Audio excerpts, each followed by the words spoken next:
Bienvenidos a una nueva edición de Panorama Económico. En la edición anterior, recordarán ustedes, habíamos hecho un análisis crítico de la Ley Bases. La Ley Bases ya tiene una sanción. El llamado Proyecto de Ley Bases y Puntos de Partida para la Libertad de los Argentinos ya tiene ley, ya es ley. Es la Ley 27742, resta un acto formal del Poder Ejecutivo, que es la de su promulgación, pero ha tenido el conforme en lo general de las dos cámaras, la Honorable Cámara de Diputados y la Honorable Cámara de Senadores. Con las siguientes cuestiones en particular. En lo general, la ley pasó por las dos cámaras. El proyecto inicial de diputados sufrió, vamos a hablar entre comillas, correcciones por parte del Senado. Esas correcciones las vamos a enumerar someramente en el día de hoy. Y una vez que volvió al Senado, que volvió a la Cámara de Diputados, la Cámara de Diputados insistió sobre dos cuestiones que son muy importantes. En el Senado se había caído la reforma tributaria referida al restablecimiento de la Ley de Impuesto a las Ganancias, cuarta categoría, gente que gana con su esfuerzo el ingreso, ¿no es cierto? Trabajadores en relación de dependencia, trabajo personal, jubilados, etc. Y también se había caído el impuesto sobre los bienes personales. De un modo que vamos a ver a continuación, de manera irregular a mi modo de ver, la Cámara de Diputados insistió con el restablecimiento de la Ley de Impuesto a las Ganancias y el impuesto sobre los bienes personales y finalmente la ley fue aprobada. Un comentario muy breve que seguramente dará lugar para una futura emisión de Panorama Económico es el ámbito en el que se sancionó la Ley 27742, Ley de Bases y Puntos de Partida para la Libertad de los Argentinos.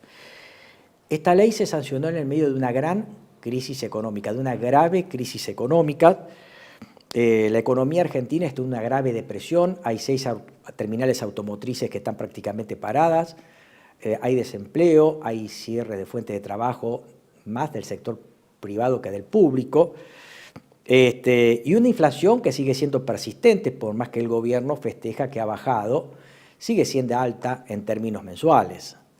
Y obviamente lo que tenemos es una corrida cambiaria que ya está en su cuarta semana, obviamente más allá de los paliativos que está tratando de hacer el gobierno para que no se agrave, y también con la ayuda de amigos, para que las cotizaciones de los dólares en sus distintas versiones, Blue, contado con liquidación, y MEP, trepen a niveles más altos. Y lo peor es que estas cotizaciones tan altas amenazan ya con trasladarse a precios, cosa que el gobierno no quiere o tiene un verdadero temor ante la posibilidad de que pueda ser sustentable la futura gestión del mismo gobierno. Pero esta devaluación ya se está corriendo a precios y obviamente no es suficiente, y todo hace saber que el retraso cambiario en algún momento generará en una explosión devaluatoria que el gobierno trata de evitar, por lo menos a través del discurso, pero no en los hechos. Y lo peor es que esta corrida cambiaria, que ya está en su cuarta semana, también está agravando el sistema bancario, porque lo que hoy es una corrida cambiaria, lentamente se va transformando en una corrida bancaria. Y eso sí nos llevaría a problemas mayores. Estos detalles los vamos a ver seguramente en la próxima emisión de Panorama Económico. En medio de esta gran crisis se sanciona la ley. Algunos decían que con la sanción de la Ley Bases las cotizaciones iban a caer, lo cual no ocurrió. Siguen subiendo, y quiere decir que esta Ley Bases no ha sido un remedio efectivo para soliviantar la actual crisis que está sufriendo el gobierno. Porque los fundamentals en realidad pasan por otro lado, la crisis pasa por otro lado. Habíamos visto en la anterior reunión entonces cómo el proyecto de Ley Bases pasó de diputados a Senado. Hicimos una larga revisión técnica de los principales institutos que la ley legislaba, y en esta ocasión, como les había anticipado, lo que vamos a ver es un análisis somero de las modificaciones introducidas por el Senado. Entre ellas se cayó impuesto a las ganancias, se cayó bienes personales, y a su vez analizaremos las correcciones que Diputados ratificó a través de su voto y que forman parte del texto vigente. En este sentido, yo quisiera hacer la siguiente consideración. Cuando nos referimos a las correcciones y si estas correcciones son constitucionales o no. Y para eso tenemos que ir al artículo 81 de la Constitución Nacional. En primer lugar, lo que tenemos que decir es que generalmente cuando la Constitución habla sobre la formación de las leyes, se refiere a la ley como un todo homogéneo que toma un tema en particular. Por ejemplo, la ley de tierras. Por ejemplo, una ley sobre la protección de la fauna y flora. Vale decir que esos proyectos legislativos se ocupan de un tema en especial y sobre cuestiones colaterales, pero en torno a ese tema en particular. Sobre esa cuestión es la que habla la Constitución Nacional cuando habla sobre la sanción de las leyes, y específicamente lo que dice el artículo 81, que en un ratito lo vamos a ver. Sin embargo, la ley bases, la ley 27742, es una ley ómnibus. Vale decir que en todos sus capítulos legisla, o sea, se ocupa o toca determinadas leyes en particular. Por lo tanto, cuando yo estoy modificando un capítulo o eliminándolo, es como si estuviera modificando o eliminando una ley y no un capítulo de una ley ómnibus. Por lo tanto, si Diputados aprueba un capítulo, pongamos ley de impuesto a las ganancias, y el Senado no lo acepta, este capítulo de impuesto a las ganancias tiene la aprobación por parte de diputados, pero el rechazo por parte del senador. Y este capítulo, que se refiere a una ley específica, la de la ley de impuesto a las ganancias, como dice el artículo 81, no debería tratarse hasta dentro de un año. Sin embargo, lo que hizo la Cámara de Diputados lo tomó como una corrección de una ley común y la ratificó. Por lo tanto, esta ley, en el capítulo ganancias y bienes personales, tiene aprobación de diputados, pero el rechazo del Senado. Por lo tanto, esto asegura una judicialización de estos capítulos. El gobierno estaba muy interesado de que el impuesto sobre los bienes personales y el impuesto a las ganancias fueran ley, en el marco de la ley bases, por la siguiente razón. En primer lugar, el impuesto a las ganancias le generaría al gobierno una fuente muy importante de ingresos porque incorporaría a la tributación entre 800.000 y 1 millón de contribuyentes. Les recuerdo que la ley de impuesto a las ganancias había sido modificada durante la administración Alberto Fernández, cuando era ministro de Economía el abogado Massa, y había sido reemplazado por un impuesto cedular y se había bajado de la tributación a cerca de 800.000 contribuyentes. De hecho, hoy en día tributan el impuesto a las ganancias unos 88.000 contribuyentes. Por lo tanto, la intención de este gobierno era restablecer el impuesto a las ganancias para aumentar la recaudación con la incorporación de estos 800.000 o 1 millón de contribuyentes. Más allá de que esto va en contra de lo que el gobierno o la administración Milei sostiene de que hay que bajar los impuestos, obviamente está ocurriendo todo lo contrario, los está aumentando. Y en cuanto a bienes personales, estaba muy interesado el gobierno de que se sancionara, porque el hecho de que bienes personales era complementario al blanqueo, sobre el cual vamos a ver a continuación. La ley bases establece un blanqueo de bienes que no estaban declarados, sobre condiciones muy generosas que vamos a ver dentro de un rato. Y a su vez, bienes personales tendía que esos bienes que se blanquearon con un régimen muy generoso de beneficios, fueran complementados con una baja de alícuotas que iban a estar en torno al 0,5% y 1,5%, y también un régimen especial que permitiría adelantar el pago de tributo de futuros ejercicios con tasas preferencialmente bajas. Como todos sabemos, Senado bajó ganancias y bajó bienes personales, y es por eso que el gobierno ha tenido que ir a este artilugio de que en diputados se insistiera con la sanción del impuesto a las ganancias y el impuesto sobre los bienes personales conforme al dictamen original de la Cámara de Diputados. En rigor de verdad, como decía, cada capítulo de esta ley ómnibus equivale a una ley distinta. Por lo tanto, reitero, la polémica era, en primer lugar, aquellos que consideran esas correcciones que se refieren a aspectos particulares de una ley madre. Por lo tanto, la ley ómnibus sería una ley madre en donde cada capítulo es un aspecto colateral del mismo que puede sufrir modificaciones o correcciones o eliminaciones. Y la segunda corriente, dentro de la cual yo me ascribo, sostiene que esas correcciones inciden en capítulos que de por sí constituyen un ordenamiento legislativo distinto y que de manera estricta se expiden o legislan sobre leyes específicas en particular. Por lo tanto, su eliminación implica su no tratamiento por un año. Esto implica que estos capítulos que han sido sancionados, a mi modo de ver, son inconstitucionales y deberían ser declarados tales si esta materia se judicializa, como lo será. En este sentido voy a leer lo que dice el artículo 81 de la Constitución Nacional en su parte pertinente. El artículo 81 dice: ningún proyecto de ley desechado totalmente por una de las cámaras podrá repetirse en las sesiones de aquel año. O sea, esto abona lo que vengo sosteniendo, es decir, si cada capítulo está legislando sobre una ley específica, su rechazo implica que ese capítulo, ese instituto legal, no deberá tratarse hasta dentro de un año.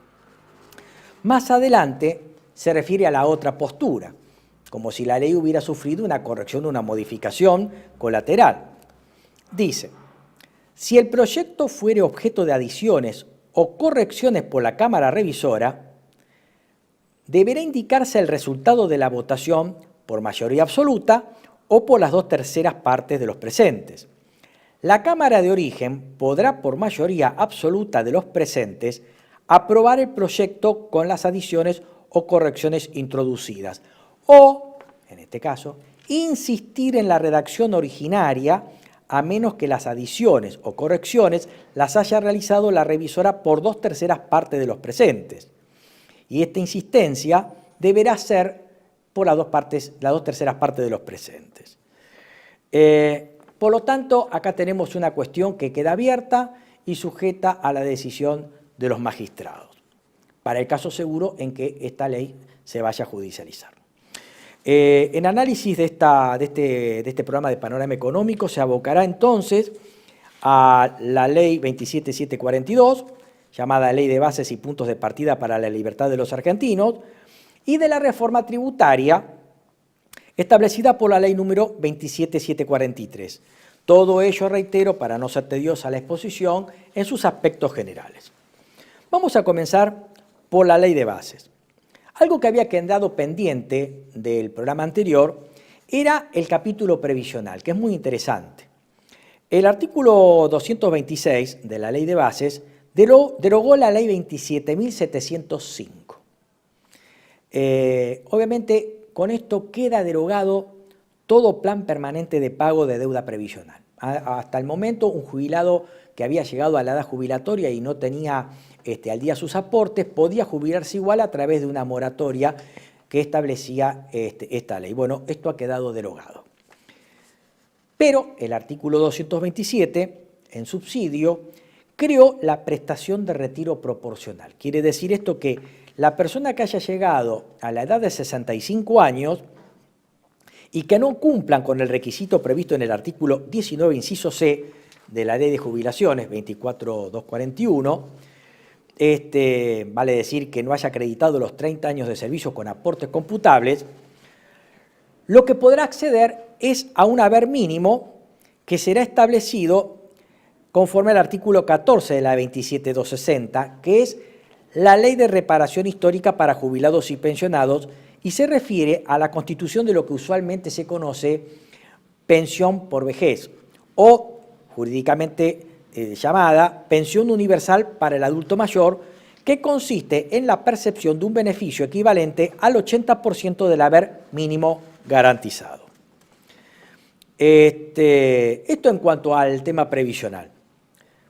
En cuanto a las modificaciones que estableció al proyecto de diputados la Cámara de Senadores, podemos mencionar, y esto lo vamos a recordar de un modo rápido, referido al artículo 3º, cuando hace referencia a la prohibición de disolución de entes y el mantenimiento de financiamiento, que es el artículo 3, se incorpora al listado que habíamos dicho en el programa anterior, por ejemplo, a los siguientes entes: al INTI, al Banco Nacional de Datos Genéticos, a la Administración de Parques Nacionales, al SENASA, al Instituto Antártico Argentino, al Instituto de Investigaciones Científicas y Técnicas para la Defensa, al Instituto Geográfico Nacional, al Instituto Nacional de Prevención Sísmica, al Servicio de Hidrografía Nacional, al Servicio Meteorológico Nacional, al Instituto Nacional del Agua, al Servicio Geológico Minero Argentino, al Instituto Nacional de Investigación y Desarrollo Pesquero y a la Agencia Nacional de Promoción de la Investigación, el Desarrollo Tecnológico y la Innovación. En cuanto al tema de fideicomisos, que habíamos mencionado en el programa anterior, las facultades del Poder Ejecutivo para modificar, transformar, unificar, disolver o liquidar los fondos fiduciarios públicos se incorporó en la exclusión al fideicomiso de la Ley 27637 relacionado con el Fondo Fiduciario de Zona Fría. El artículo 6 de la Ley de Bases, cuando se refiere a la intervención del Poder Ejecutivo, incorpora en la lista a los siguientes entes: el INTI, el Banco Nacional de Datos Genéticos, y el Servicio Nacional de Sanidad y Calidad Agroalimentaria, el SENASA. En cuanto habíamos hablado de la reforma a la Ley de Procedimientos Administrativos 19.549, cuando referíamos al silencio positivo de la Administración, quedó modificado en la siguiente forma. Por ejemplo, se agregó que el silencio de la Administración se podrá dar en el marco del ejercicio de una facultad reglada de la Administración, y se prevé que el inciso B del artículo comenzará a regir una vez aprobada la reglamentación. Por lo tanto, en lo esencial, el inciso B del artículo 10 de la Ley Nacional de Procedimiento Administrativo quedaría redactado de la siguiente manera. Abro cita: cuando una norma exija una autorización administrativa para que los particulares puedan llevar a cabo una determinada conducta o acto en el marco del ejercicio de una facultad reglada de la Administración, el vencimiento del plazo de 60 días para resolver sin resolución expresa, el silencio tendrá sentido positivo y tendrá efectos de acto administrativo finalizador del procedimiento. Este inciso no será de aplicación en materia de salud pública, medio ambiente, prestación de servicios públicos o derechos sobre bienes de dominio público, excepto cuando la norma específica aplicable otorgue sentido positivo al silencio. La reglamentación podrá determinar otros supuestos específicos en los cuales no sea de aplicación este inciso. Configurado el silencio en sentido positivo, el interesado podrá exigir la inscripción registral, emisión de certificado o autorización correspondiente en sede administrativa. Las disposiciones previstas comenzarán a regir una vez aprobada la reglamentación correspondiente. Hago remisión respecto a la crítica de este artículo, ¿verdad?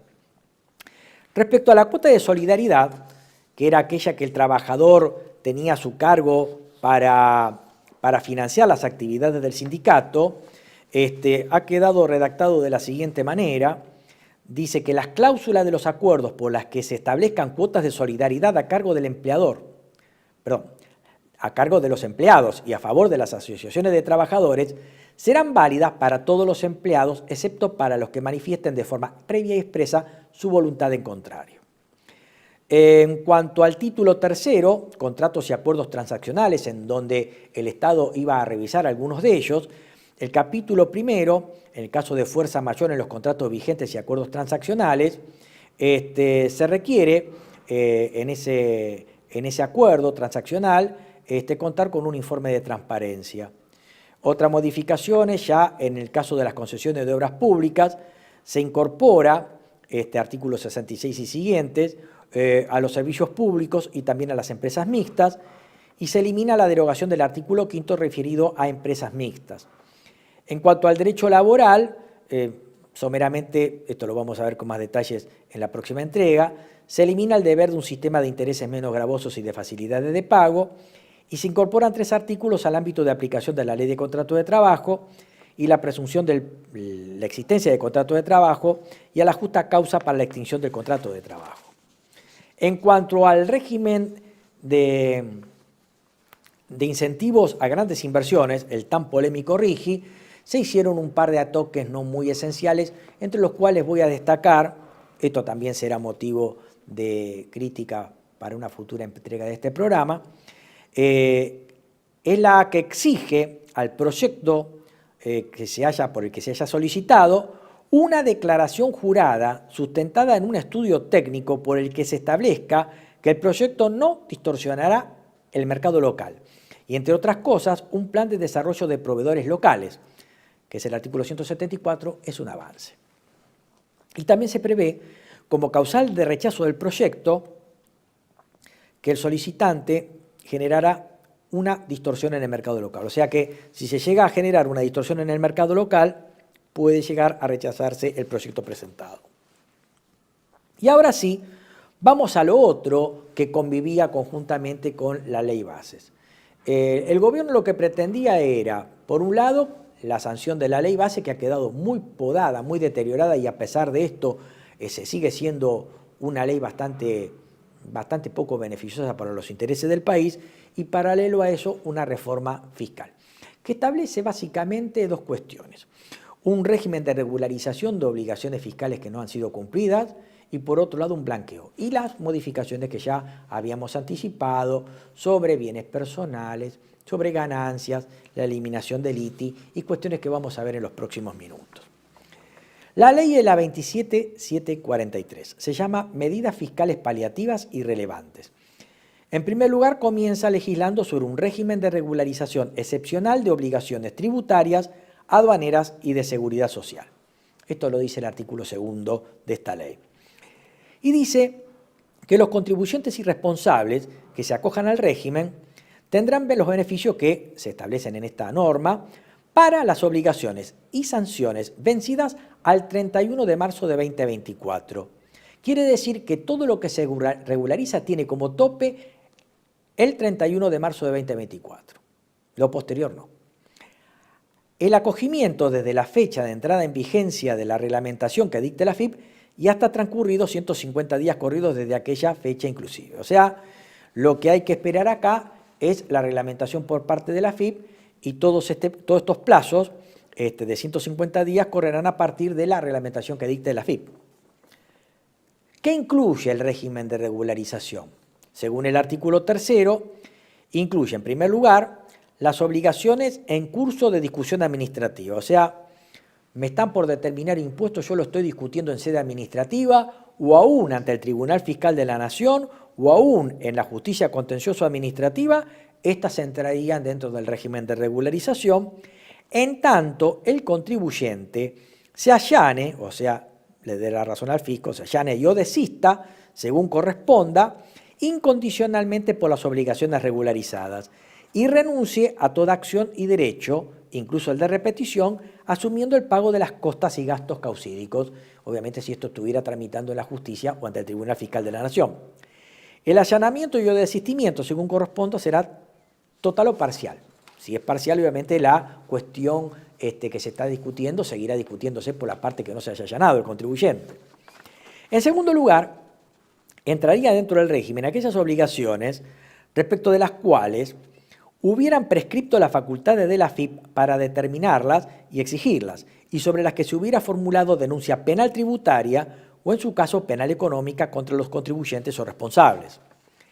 En tercer lugar, pueden ser incluidas en el régimen de regularización las obligaciones que nacieron del famoso aporte solidario que fuera sancionado durante la época de la pandemia, Ley 27605. En cuarto lugar, pueden regularizarse aquellas obligaciones de los agentes de retención y percepción de impuestos. También pueden regularizarse las obligaciones fiscales vencidas al 31 de marzo de 2024 inclusive, incluidos los planes de facilidades de pago que se hubieran caído, o sea, hubieran quedado caducos. También pueden regularizarse las obligaciones fiscales que no se encuentren expresamente excluidas en el artículo 40 de esta ley. Y finalmente las multas aduaneras que no se determinen en función de los tributos a la importación o a la exportación, excepto a la infracción de contrabando menor. El artículo 4 habla sobre las exclusiones del régimen. ¿Qué no puede entrar en el régimen? En primer lugar, los aportes y contribuciones con destino al Sistema de Seguridad Nacional, al Sistema Nacional de Obras Sociales, las deudas contra las ART, los aportes y contribuciones de seguridad social para empleados de servicio doméstico o personal de casas particulares. En cuarto lugar, las cotizaciones correspondientes al régimen simplificado para pequeños contribuyentes, o sea, el monotributo. Las cuotas del seguro de vida obligatorio. Los aportes y contribuciones mensuales con destino al Registro Nacional de Trabajadores y Empleadores Agrarios, o sea, el RENATEA, y al Registro Nacional de Trabajadores Rurales y Empleadores, el RENATRE. No están excluidos del régimen los tributos y o multas del artículo 488 del Código Aduanero, o sea, el régimen de equipaje de este código. Están excluidos los intereses resarcitorios y o punitorios, multas y demás accesorios relacionados con los conceptos precedentes. Los declarados en estado de quiebra, sin continuidad, no pueden regularizar mientras duren los efectos de dicha declaración. Los contribuyentes condenados con condena confirmada en segunda instancia por delitos aduaneros o del régimen penal tributario. Los sujetos condenados con condena confirmada en segunda instancia por delitos comunes que tengan conexión con el incumplimiento de sus obligaciones tributarias o la de terceros con anterioridad a la fecha de entrada en vigencia de la presente ley.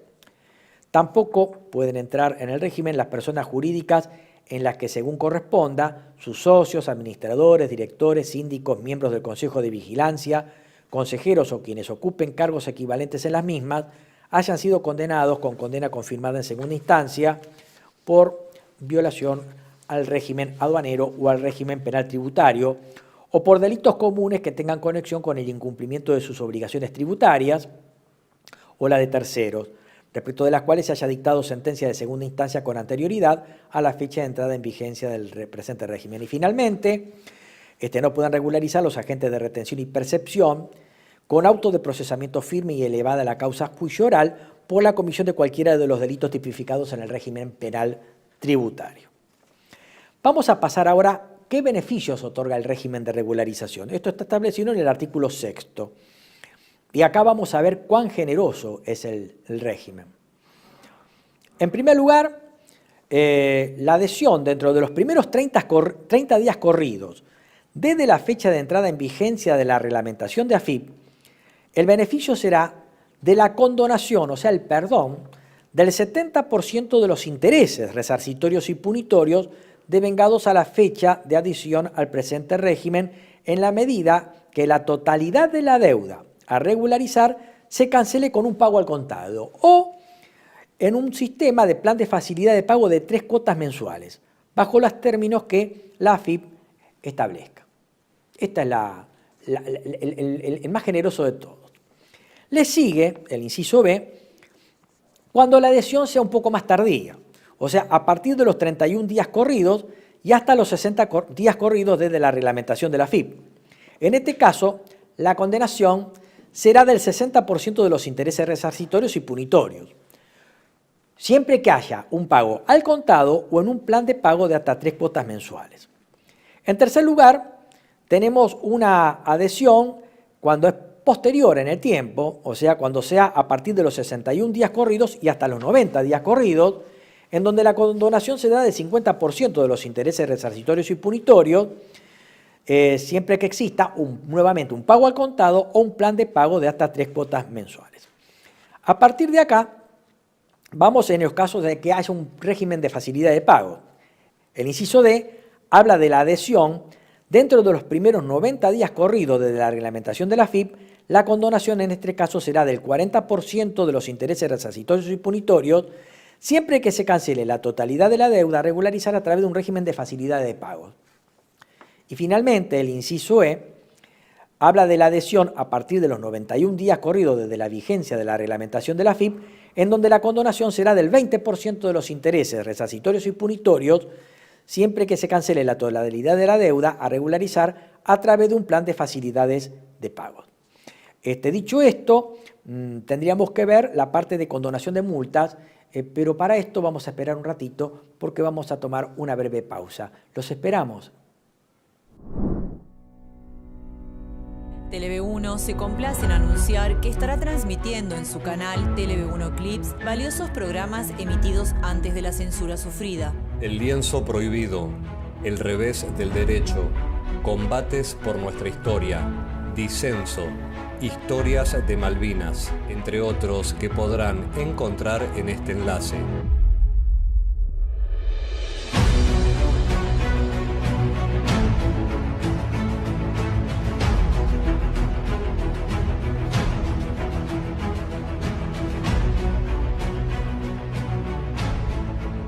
Agradecemos su aprovechamiento y difusión.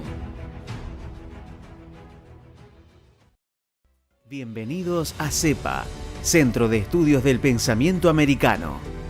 Nuevo sitio web de cursos de formación en política, filosofía, historia, literatura, geopolítica, religión, psicología y más. Cursos de formación que reflejan el verdadero pensamiento americano. Lo invitamos a elegir el curso de su agrado ingresando en www.cepa.la.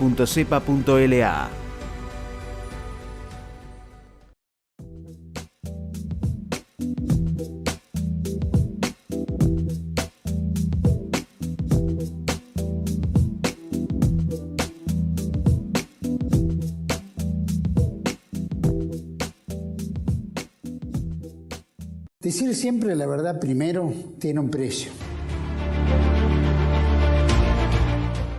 Dependemos de tu ayuda. TLB1, toda la verdad primero.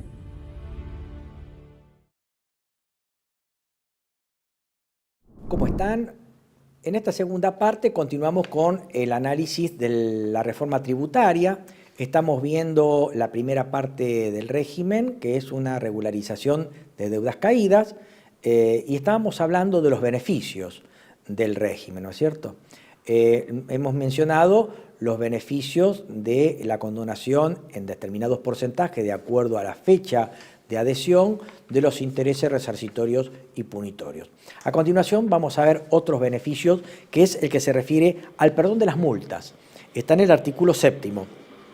Dice el artículo 7º que los casos mencionados en el anterior bloque se condonará el 100% de las multas aplicadas. Las multas por infracciones formales son aquellas de menor cuantía, por ejemplo, no presenté una declaración jurada o no respondí un requerimiento del fisco.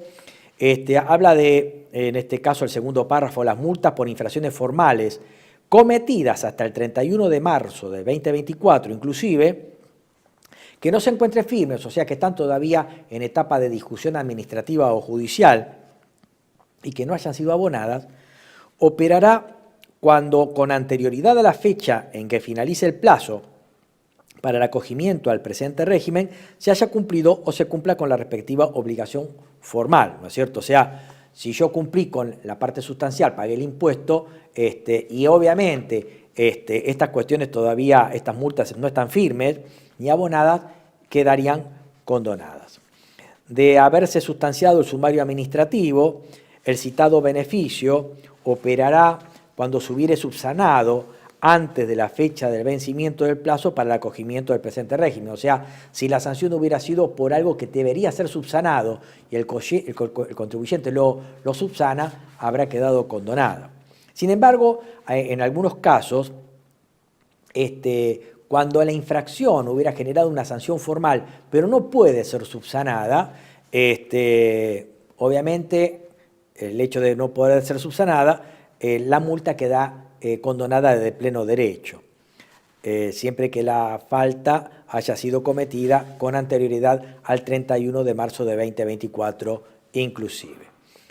En cuanto a las obligaciones sustanciales, que las que tienen sí que ver con el cumplimiento de las obligaciones tributarias, devengadas hasta el 31 de marzo de 2024, quedarán condonadas de pleno derecho siempre que no se encuentren firmes y la obligación principal hubiera sido cancelada a dicha fecha.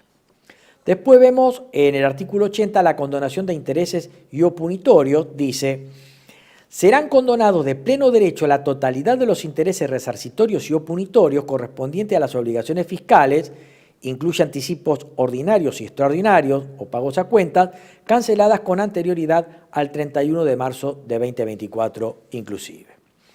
Y obviamente incluye esta condenación los intereses resarcitorios y punitorios que hayan sido incorporados a planes de facilidades de pagos relacionados con anticipos ordinarios y extraordinarios o pagos a cuenta que hayan sido debidamente cancelados antes del 31 de marzo de 2024 inclusive. Terminamos la parte de regularización de deudas que han quedado sin pagar y también intereses punitorios y multas, y saltamos a algo que sí llama la atención, que es el tema del blanqueo.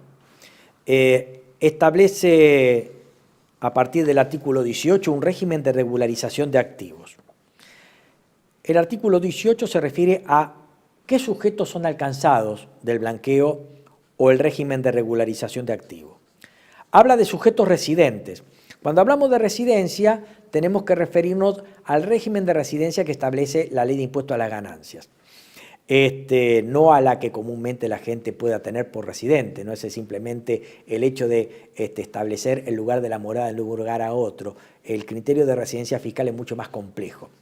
No vamos a entrar en detalle, pero hago una aclaración sobre eso. Cuando hablamos del concepto de residencia, generalmente remite al concepto de residencia que establece la Ley de Impuesto a las Ganancias. Y habla de los sujetos residentes como personas humanas, las sucesiones indivisas, y los sujetos comprendidos en el artículo 53 de la Ley de Impuesto a las Ganancias, residentes fiscales argentinos al 31 de diciembre de 2023 estén o no inscriptas como contribuyentes ante AFIP. Reitero que cuando hablamos del concepto de residencia, hablamos del concepto de residencia en términos del impuesto a las ganancias. Y esa residencia hubiera estado al 31 de diciembre de 2023. El artículo 19 habla de personas humanas no residentes, pero que fueron residentes fiscales en Argentina. O sea, eran los que estaban, pero se fueron. A Uruguay, por ejemplo. Dice que estas personas humanas no residentes, pero que fueron residentes fiscales argentinos, que hubieran sido residentes fiscales en Argentina antes del 31 de diciembre de 2023 y que a dicha fecha hubieran perdido tal condición, podrán adherir al régimen como si hubieran sido sujetos residentes en Argentina, en igualdad de derechos y obligaciones que los sujetos residentes indicados en el artículo anterior 18. Y acá viene el tema. De ejercerse la opción, se considerará que estos sujetos han adquirido o readquirido, diría yo, nuevamente la residencia tributaria en el país a partir del 1 de enero de 2024. Una trampita de oso. Artículo 20, muy importante plazo de vigencia del blanqueo. La ley dice que el blanqueo se extenderá hasta el 30 de abril de 2025. Pero puede haber una prórroga que dicta el Poder Ejecutivo Nacional, por lo tanto, la fecha última límite con prórroga del Poder Ejecutivo será el 31 de julio de 2025, fecha esta inclusive. Declaración jurada. El acto de blanqueo consiste primero en una manifestación de querer adherir y después las siguientes etapas que implican un pago a cuenta y una regularización en los términos que mencioné con anterioridad. Dice, artículo 22, declaración jurada, posterior a la manifestación de adhesión, que es la primera etapa, el contribuyente deberá presentar la declaración jurada del régimen, en donde él va a tener que blanquear todos los bienes, títulos, inmuebles que hubiera no declarado con anterioridad.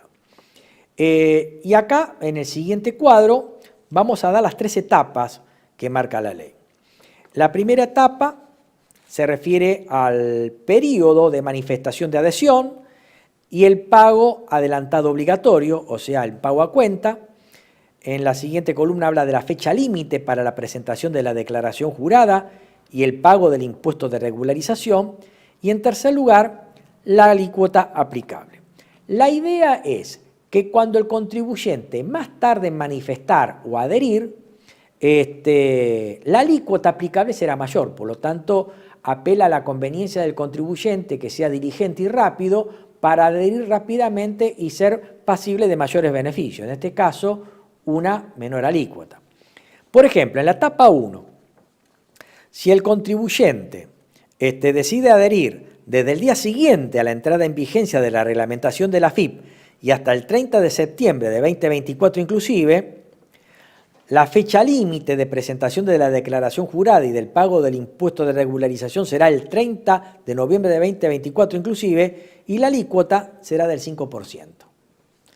En la etapa 2, Si la manifestación de adhesión y el pago adelantado obligatorio se produce desde el 1 de octubre de 2024 hasta el 31 de diciembre de 2024, ambas fechas inclusive, la fecha límite de presentación de la declaración jurada y el pago del impuesto de regularización operará hasta el 31 de enero de 2025 inclusive, pagará una alícuota del 10%.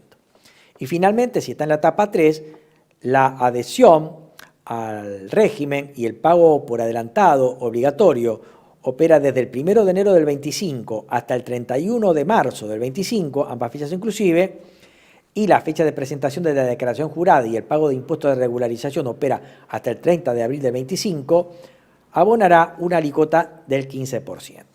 Obviamente, dice el último parrafito del artículo 22, que el Poder Ejecutivo Nacional podrá prorrogar las fechas mencionadas hasta el 31 de julio de 2025, obviamente en forma coordinada con el artículo 20. ¿Qué bienes están alcanzados? Es muy extensa la lista de la ley. Acá simplemente en prieta síntesis y en los siguientes 4 renglones se los resumo. Los bienes alcanzados por el régimen son moneda nacional o extranjera, sea en efectivo depositada en cuentas bancarias, inmuebles, acciones o asimilables, estamos hablando de fondos comunes de inversión, fideicomisos, etcétera, títulos, valores, créditos, derechos, criptoactivos, criptomonedas u otros susceptibles de valor económico. ¿Qué bienes están excluidos? Y acá apunta el tema de los paraísos fiscales.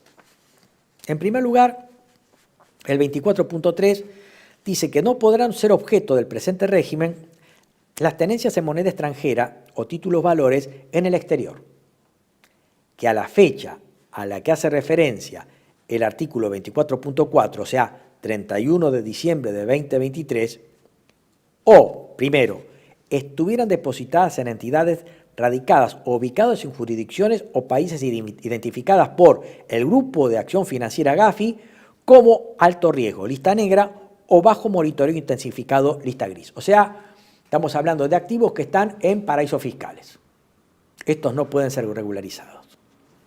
O B, estando en efectivo, se encuentren físicamente ubicadas en jurisdicciones o países identificados por el Grupo de Acción Financiera Gafi como de alto riesgo, lista negra, o bajo monitoreo intensificado, lista gris. O sea, en resumidas cuentas, no pueden regularizarse aquellos activos que estén en paraísos fiscales. Fecha de regularización, 24.4. Bueno, los sujetos que mencionábamos anteriormente solo podrán regularizar aquellos activos que fueran de su propiedad o que se encontraran en su posesión, tenencia o guarda al 31 de diciembre de 2023, o sea, la fecha de regularización. Y acá sí entramos al impuesto especial de regularización, artículo 28. Yo pago esto y el fisco se tapa los ojos y no me reclama por otros impuestos. Ya lo vamos a ver más adelante. La determinación, el artículo 28 dice que para establecer, cuantificar de manera excepcional, y acá miren qué novedad, deberán ser este impuesto especial de regularización calculado e ingresado en dólares estadounidenses. ¿Qué tal? Y se calculará sobre el total del valor de los bienes, según las alícuotas que se indican a continuación. Y acá viene lo más llamativo o sorprendente. ¿Se acuerdan que hablamos de 3 etapas? Bueno, etapa 1. Base imponible regularizada. De 0 a $100.000 no se paga nada. De 0 a $100.000 no se paga nada. De $100.000 en adelante, en etapa 1, se paga el 5% sobre el excedente de $100.000. Etapa 2, la base imponible de 0 a $100.000 no paga nada. Y lo que exceda de $100.000, la alícuota será del 10% sobre el excedente de esos $100.000. Etapa 3, base imponible de 0 a $100.000 no paga nada. Lo que exceda de $100.000 paga el 20% sobre el excedente de $100.000. O sea, es sumamente generoso. Dice finalmente este artículo. A los efectos de determinar la alícuota aplicable, se considerarán los bienes regularizados por el contribuyente y aquellos regularizados por los ascendientes y descendientes hasta el primer grado por consanguinidad o afinidad por los cónyuges o convivientes. La reglamentación podrá establecer excepciones a la obligación de ingresar el impuesto. Y acá me pongo a reflexionar, ¿no? De 0 a 100.000 dólares no pago nada. ¿Qué pasa si yo tuviera que regularizar $1.000.000? Lo que bien podría hacer es fraccionar entre 10 familiares míos y que cada uno termine regularizando 100.000 cada uno y no pague nada. Salvo que esos familiares no pueden ser ascendientes y condescendientes hasta el primer grado de consanguinidad o afinidad por los cónyuges y convivientes. O sea, bienvenidos sean los primos o los tías segundos o los primos segundos, con los cuales yo tranquilamente puedo dividir una gran fortuna en fracciones de $100.000 entre esos primos segundos, tíos o algún testaferro, y directamente no pago nada de este impuesto especial de regularización. Curioso, ¿no? Pago adelantado obligatorio, artículo 30. El contribuyente que manifieste su voluntad de adherir deberá ingresar el pago adelantado previsto en este artículo.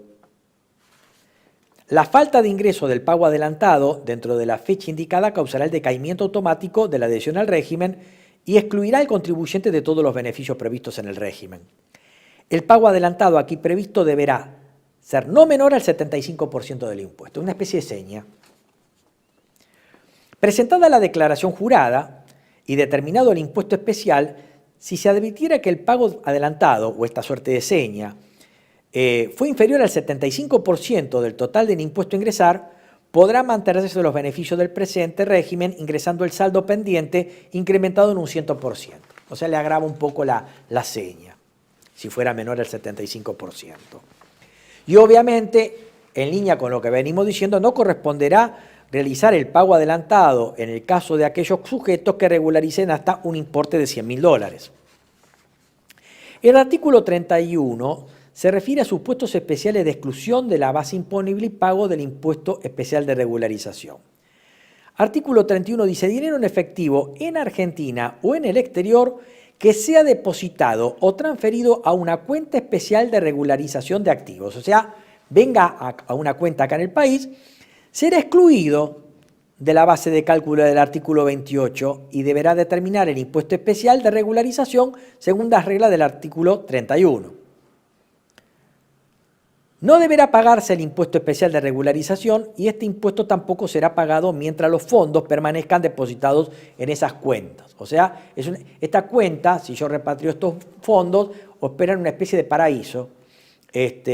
No los incluyo en la base imponible del artículo 28 y obviamente deberá determinar el pago en los términos del artículo 31.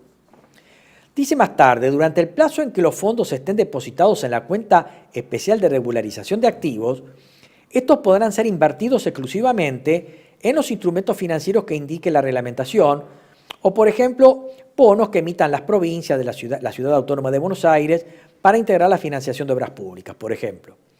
Al momento en que los fondos depositados en esta cuenta especial de regularización de activos sean transferidos a otra cuenta por cualquier motivo, se deberá pagar el impuesto especial de regularización, el cual será retenido con carácter de pago único y definitivo por la entidad financiera en la cual se encuentra abierta la cuenta especial de regularización de activos. El artículo 32 se refiere a dinero depositados en cuenta del exterior. Dice que los fondos en efectivo que estén depositados en cuentas bancarias del exterior y que sean transferidos a la cuenta y acreditados en cuentas especiales en Argentina, estarán excluidos de la base de cálculo tomada por el artículo 28 y tributarán de acuerdo a las normas del presente artículo, o sea, el 32. Los montos que no sean transferidos a dichas cuentas tributarán el impuesto especial de regularización, debiendo ser reincorporados a la base imponible del artículo 28. El artículo 33 ya se refiere a los títulos valores en entidades del exterior. Dice que aquellos títulos valores depositados en cuentas del exterior que sean enajenados, rescatados o liquidados y que el monto resultante, o sea, el dinero producto de esa liquidación, sea transferido a esta cuenta especial, estarán excluidos de la base imponible tomada por el artículo 28 y tributarán de acuerdo a las normas del presente artículo. Los fondos que sean acreditados a la cuenta especial de regularización de activos o en la cuenta comitente especial de regularización de activos estarán sujetas a la norma del artículo 31 que antes habíamos mencionado.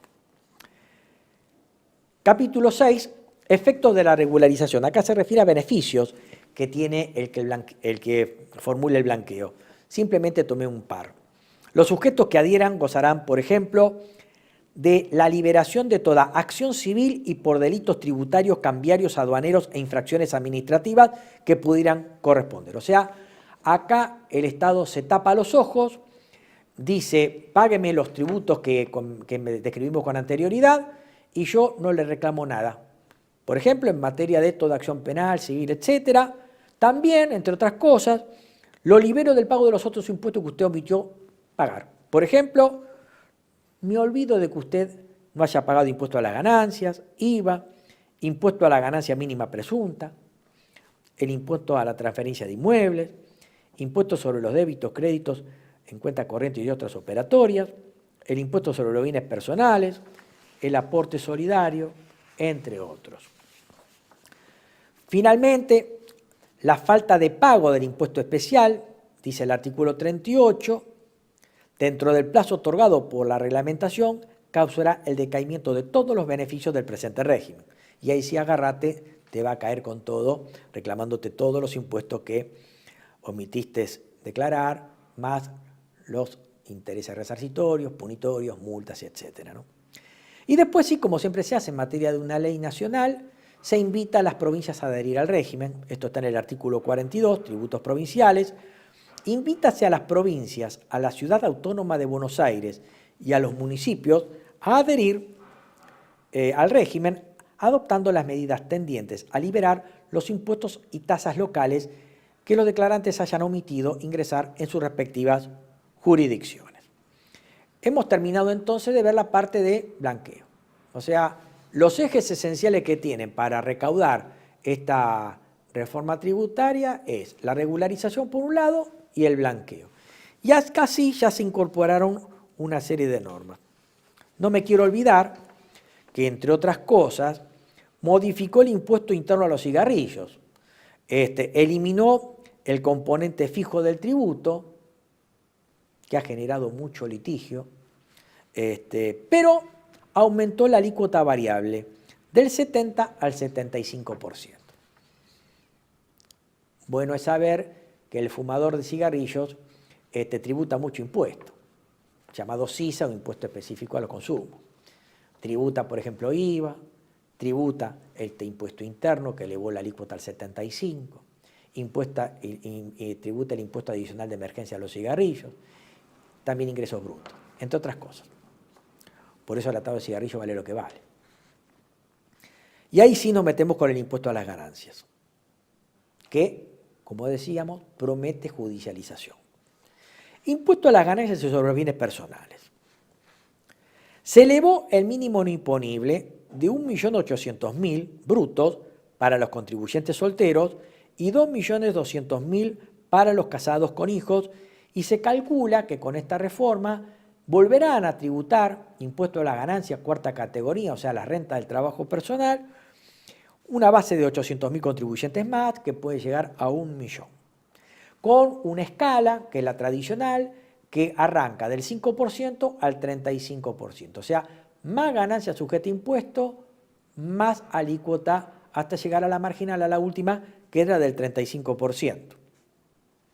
Y se prevé la actualización trimestral del mínimo no imponible con el índice de precios al consumidor. En el impuesto sobre los bienes personales se ha elevado el mínimo no imponible a 100 millones de pesos. O sea que el contribuyente que sume los activos computables en el impuesto y esa suma esté por debajo de los 100 millones de pesos, no tributa el impuesto sobre los bienes personales. Los que estén por arriba van a tener que tributar, pero acá lo que tenemos es que la alícuota han sido rebajadas en un rango que va del 0,5% al 1,5%. Y a su vez aquellos contribuyentes que quieran pagar por adelantado el impuesto van a tener una alícuota especial más baja y tendrán una especie de clausura de evitarles que les apliquen más impuestos o le modifiquen esa situación. Obviamente, esta franquicia, como decía al inicio del programa, opera como una especie de contrapeso o de complementariedad con respecto al blanqueo. Tengo un blanqueo muy barato que termina en definitiva beneficiando a evasores. Tengo un tratamiento muy beneficioso en bienes personales con esta reducción de alícuota y a su vez, si adelanto impuesto, tengo alícuotas preferenciales más bajas para los 5 ejercicios a esa tasa preferencial. O sea, mejor imposible. Y por último, respecto al monotributista, se han modificado, y esto era esperable, todas las escalas de las distintas categorías para ayornarlas al incremento de los precios, o sea, a la inflación.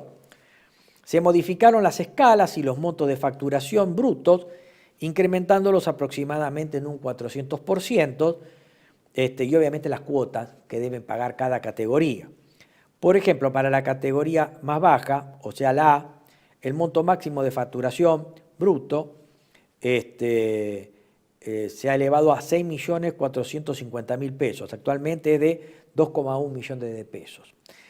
También se prevé una actualización semestral por índice de precios al consumidor de estas escalas y obviamente también de la cuota a pagar.